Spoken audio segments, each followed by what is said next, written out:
90% من الرياضيين بيعملوا lateral shuffle غلط، ما تكونش انت واحد منهم. صديقي الرياضي وصديقي المدرب، انا عايز اتكلم عن movement pattern مهمل جدا وهو lateral shuffle.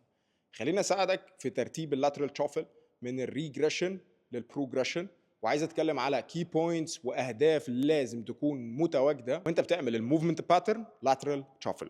اول حاجه عشان يكون عندك حركه جانبيه قويه وسريعه. تاني حاجه عشان تقدر تغير الاتجاه بتاعك بشكل سريع من غير ما تفقد توازنك او ان يحصل كويك اكسلريشن. عشان تقدر تعمل lateral shuffle بشكل كويس جدا لازم تركز على ال 3 points دول او الثلاث حاجات دول. اول حاجه stay in the tunnel، حافظ على وضعيه منخفضه، ولا بتطلع ولا بتنزل. تاني حاجه ان انت تبوش اواي، يعني فكر ان انت تدفع الارض بعيد برجلك مش انك تسحب رجلك. تالت حاجه gain distance، الهدف انك تقدر تغطي اكبر مسافه باقل خطوات ممكنه.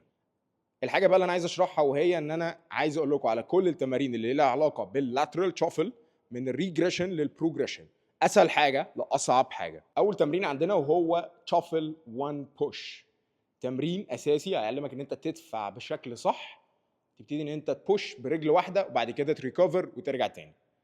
تاني تمرين وهو شافل 2 بوش، فانت هتبوش بوش، بتركز ان انت تبوش مرتين عكس اول تمرين خالص. انت بتبوش بوش بوش ريكفر، او بوش باور ريكفر، وترجع تعيد من الاول.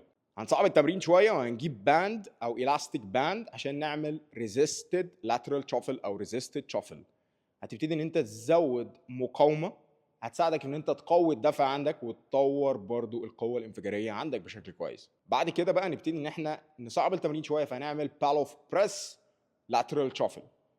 ده طبعا فيه جزء كور ستابيليتي، وكمان ليه ليفلز، ليفل 1 وليفل 2 وليفل 3. بعد كده بقى لازم نطور الرياكشن بتاعك.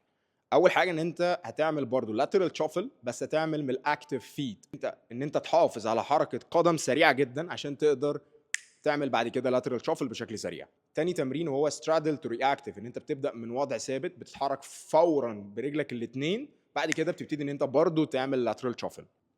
لو عجبك الفيديو جرب تعمل التمارين دي وشارك رايك في التعليقات او في الكومنتس تحت. ما تنساش تعمل لايك وسبسكرايب، ولو عندك اي سؤال عن اللاترال شافل او الموفمنت باترن ده، عشان هو موفمنت باترن مهم جدا للرياضيين، تقدر تكتب لي تحت في الكومنت اي حاجه وانا هرد عليك بنفسي. اشوفكم الحلقه الجايه ان شاء الله. السلام عليكم.